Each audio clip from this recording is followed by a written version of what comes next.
Olá, sejam bem-vindos a mais um vídeo. Eu sou Jean Kaufmann, roteirista, e hoje estou com Douglas de Oliveira, também roteirista, para conversar um pouquinho a respeito da construção do personagem e a movimentação da história, como que acontece essa relação entre os personagens e a história de um filme. Tudo bem, Douglas? Tudo certo, prazer estar aqui falando sobre isso, sobre esse tema tão, enfim, rico. E acho que a gente vai ter só um ponto de partida, né? Porque imagino que são vários filmes que a gente poderia analisar, que a gente poderia ver. A gente vai dar um pequeno gosto, uma pequena amostra de tudo que pode ser dito sobre o personagem e espero que vocês gostem. E é importante dizer que isso aqui é só o início, né? Existe muito mais para se estudar, existe muito mais coisa além daquilo que a gente vai comentar aqui. E o nosso primeiro ponto, Douglas, eu acho que a gente pode partir daí. A diferenciação entre protagonista e antagonista. O que você acha de a gente começar por esse ponto? Não, acho um ponto excelente e geralmente eles têm uma relação de força que é equivalente, né? Se a gente lembrar de grandes vilões, grandes antagonistas, eles geralmente vão elevar também a potência do protagonista. Então, para citar um exemplo recente, no Batman Cavaleiro das Trevas, por exemplo, que teve uma atuação incrível do Heath Ledger fazendo o Coringa. Good evening, ladies and gentlemen. We're tonight's entertainment. Well, hello, beautiful.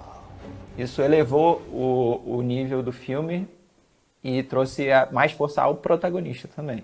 Você acha um bom exemplo? Eu acho um ótimo exemplo.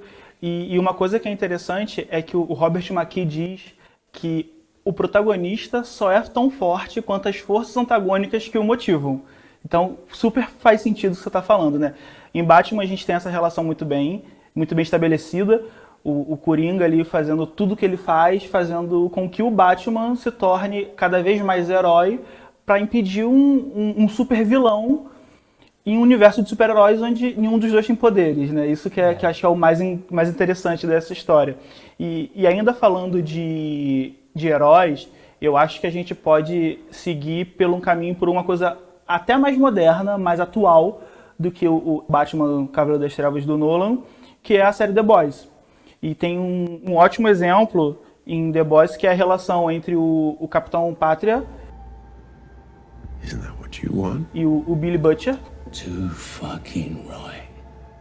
que são dois protagonistas, porque The Boys é uma série com múltiplos protagonistas, isso significa que há mais de um protagonista. Num filme é muito comum que tenha apenas um protagonista.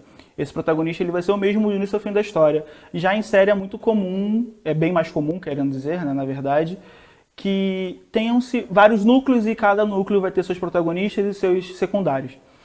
Em The Boys isso fica muito claro, porque pro núcleo do Capitão Pátria, ele é o protagonista e o Butcher é o antagonista dele.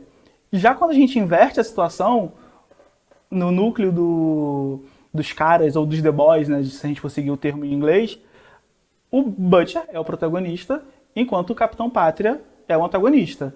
E assim, são ambos personagens que movem a história. O embate dos dois está movendo a história desde o primeiro episódio, assim como o embate do Batman e do Coringa moveram o filme inteiro. E é de acordo com esses embates, sabe?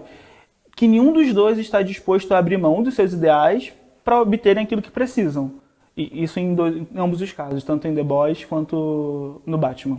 Foi interessante você citar esse trecho do Mackie, porque ele não necessariamente diz o antagonista, personificando o antagonista, mas diz forças antagônicas, porque não necessariamente o que vai dificultar a trajetória do protagonista vai ser uma pessoa, um personagem. Pode ser forças da natureza, pode ser o acaso, pode ser a pobreza, a chuva, um conflito familiar. Para lembrar um exemplo do cinema brasileiro, que é um filme que eu acho incrível, certamente assim, muita gente já viu, que é o Central do Brasil. O antagonismo dos protagonistas, que são a Dora, que é interpretada pela Fernanda Montenegro, e o Josué, um menino que perde a mãe no início do filme, são basicamente a distância, a dificuldade de locomoção, a pobreza.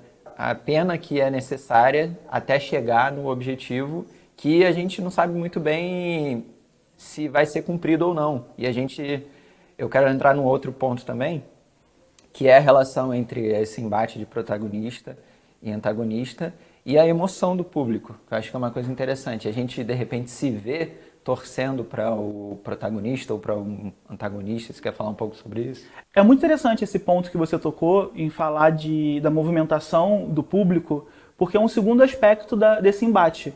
Não só a história está sendo movimentada, como o próprio público, como a própria emoção. Porque conforme o protagonista ele vai sendo desconstruído, né? E ele é desconstruído na tela e a gente consegue ver isso acontecendo, vai gerando uma identificação com o público. É mais fácil a gente perceber as camadas da personalidade e da backstory daquele personagem de acordo com os embates, e isso identifica com a gente, isso ressoa com a gente. Como você falou, no do Brasil, um menino perdeu a mãe, uma distância longa, a pobreza. Quantas pessoas não conseguem se relacionar com o sentimento de perda de um pai? De um pai e de uma mãe nesse sentido. Quantas pessoas não conseguem se relacionar? Tudo bem que o filme retrata um Brasil anos 80, anos 90, mais ou menos, mas que até hoje é muito presente.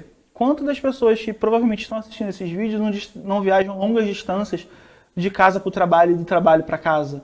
É muito fácil a gente se relacionar com esses personagens quando eles estão desconstruídos e desnudos na nossa frente. Um outro ponto importante na fala do Makee, né, ele diz as forças antagônicas.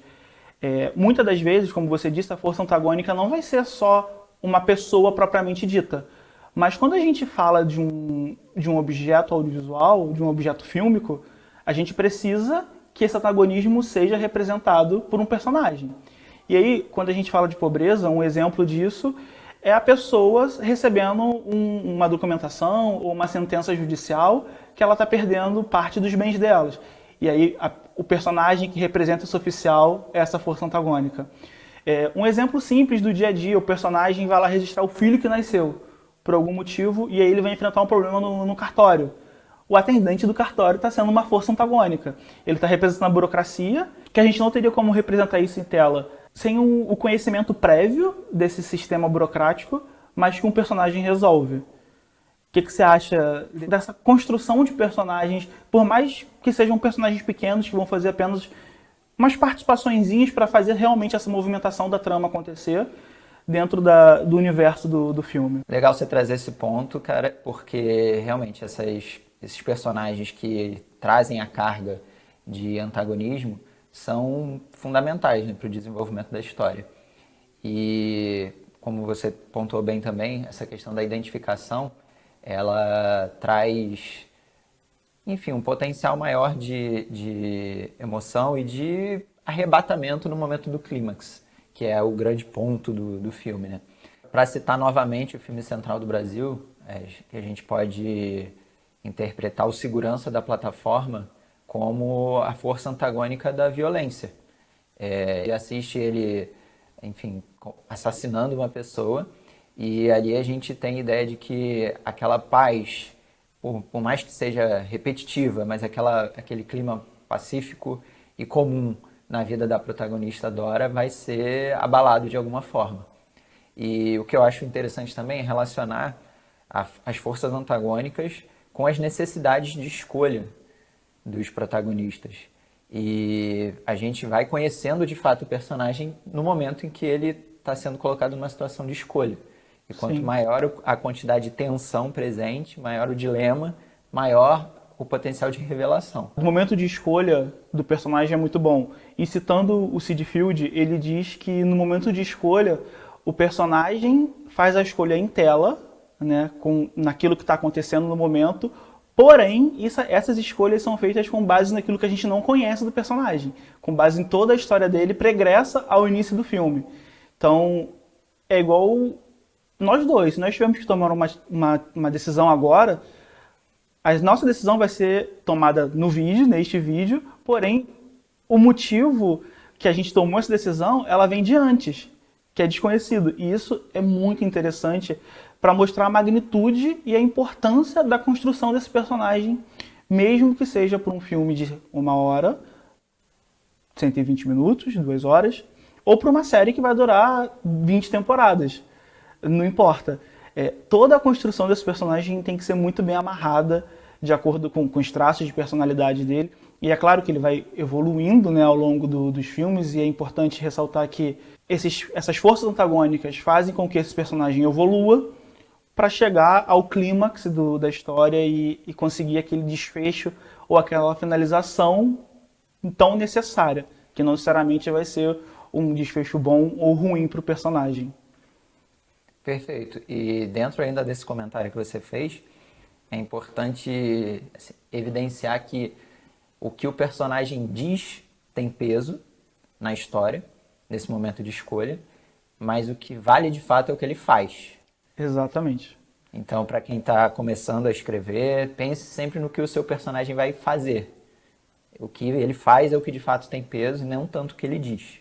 E essa tua fala é muito boa e a gente pode encerrar o vídeo com ela, sabe? E deixar o pessoal de casa para refletir a respeito do que foi dito, buscar mais informações, dar uma olhada nos clássicos. A gente citou aqui o Robert McKee, citou o Sid Field, mas ir um pouco além, buscar também estudar um pouquinho sobre a Jornada do Herói, sobre o Monomito, que são livros mais voltados para essa construção de personagem, também os arquétipos de personagens que foram propostos por Carl Jung, que é um psicanalista, e buscar mesmo entender mais a respeito desse backstory e de como o personagem precisa se portar numa cena, não apenas falando.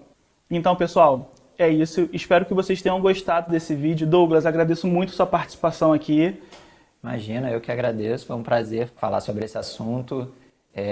Lembrar também um pouco mais, né, das coisas que a gente já viu, as coisas que a gente já leu. E, enfim, colocar a cabeça para funcionar sobre os personagens. E é um estudo, como a gente falou no começo, não vai acabar nunca, né? Para sempre. Exatamente. Então, pessoal, continue estudando. Douglas, uma vez muito obrigado e até um próximo vídeo. Um abraço, pessoal.